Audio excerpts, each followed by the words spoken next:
Let me read to you a passage from the 11th chapter of St. Luke's Gospel, verses 42 to 46. It's the Gospel for Wednesday of the 28th week in Ordinary Time, Year 2.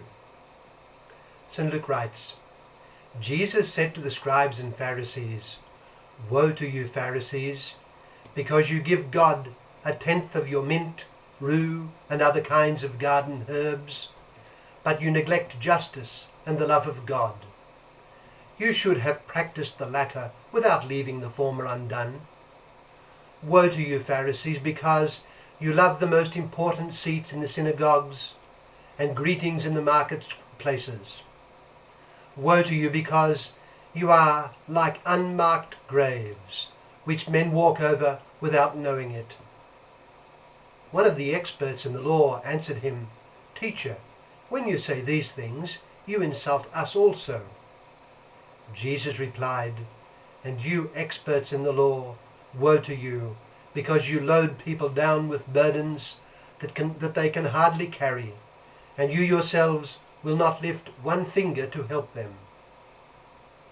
That's from Luke chapter 11, verses 42 to 46.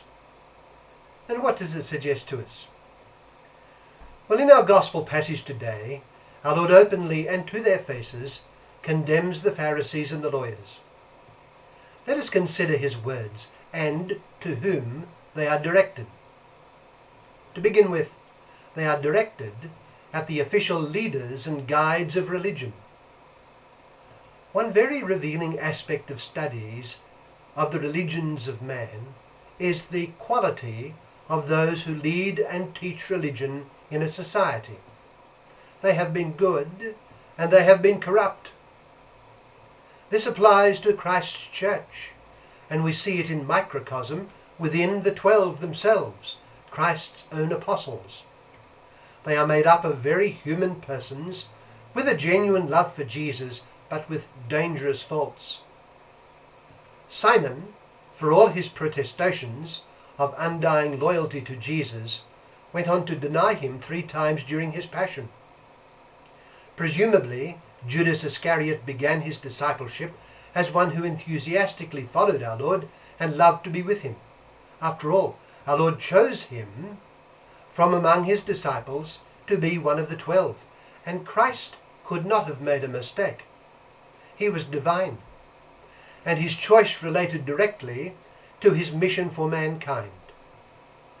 But Judas went on to defect completely from Jesus and to betray him. And so it has been down the ages. There are saints and sinners among the leaders of Christ's church. Not that the presence of sinners in any sense affects the truth of the church, nor that in and through her Christ himself is to be found. Access to Christ within his church is not dependent on the holiness of his ministers. But the warning of Christ directed to the scribes and Pharisees in today's gospel is a standing reminder to all leaders of religion, and in particular to the leaders and pastors of the Christian religion, that they must strive for sanctity. Indeed, all the church's members must strive for sanctity. But being a pastor does not in any way guarantee sanctity. It must be diligently worked at in the knowledge that God will give his grace, that grace necessary for a person to live according to his state of life. Let all Christ's faithful, including the church's pastors, continually take stock in view of their common call to holiness. Christ directed his severe correction at the religious leaders of the people. But let us consider not only whom he criticized, but the criticisms themselves. We read our Lord saying, "Woe to you, Pharisees, because you give God a tenth of your mint, rue, and all kinds of garden herbs, but you neglect justice and the love of God. You should have practiced the latter without leaving the former undone."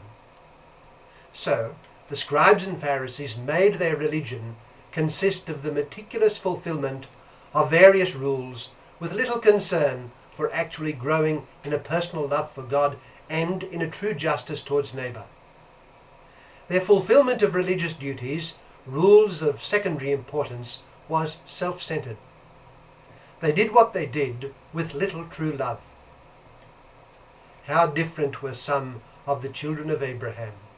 We remember when the newly born Christ was brought to the temple and the holy Simeon and the saintly Anna met them.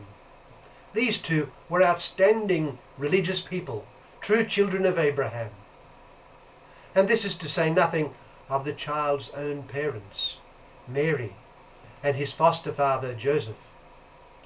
We remember our Lord saying of Nathanael, "Here comes a true Israelite, one incapable of deceit." How different from those scribes and Pharisees. And our Lord referred to John the Baptist as being greater than any other born of a woman. All this is to say that love filled the hearts of certain Israelites, while our Lord condemned many of the scribes and Pharisees as neglecting love. They also neglected justice towards God and presumably towards neighbor. They were proud. As our Lord said, "Woe to you, Pharisees, because you love the most important seats in the synagogues and greetings in the marketplaces. Woe to you, because you are like unmarked graves, which men walk over without knowing it." The lawyers too bore down the people with numerous obligations that had not been divinely sanctioned. In this they did not reflect the God who in his revelation had shown himself to be full of kindness and compassion. Our Lord's condemnation is a warning to all his disciples, whatever be their vocation, within Christ's church. All are called to holiness, and this involves a humble recognition of sin and failure. Let us then begin again. Every day, let us then rise from sleep to begin the day's work with the following words in our minds: "Lord, now I begin.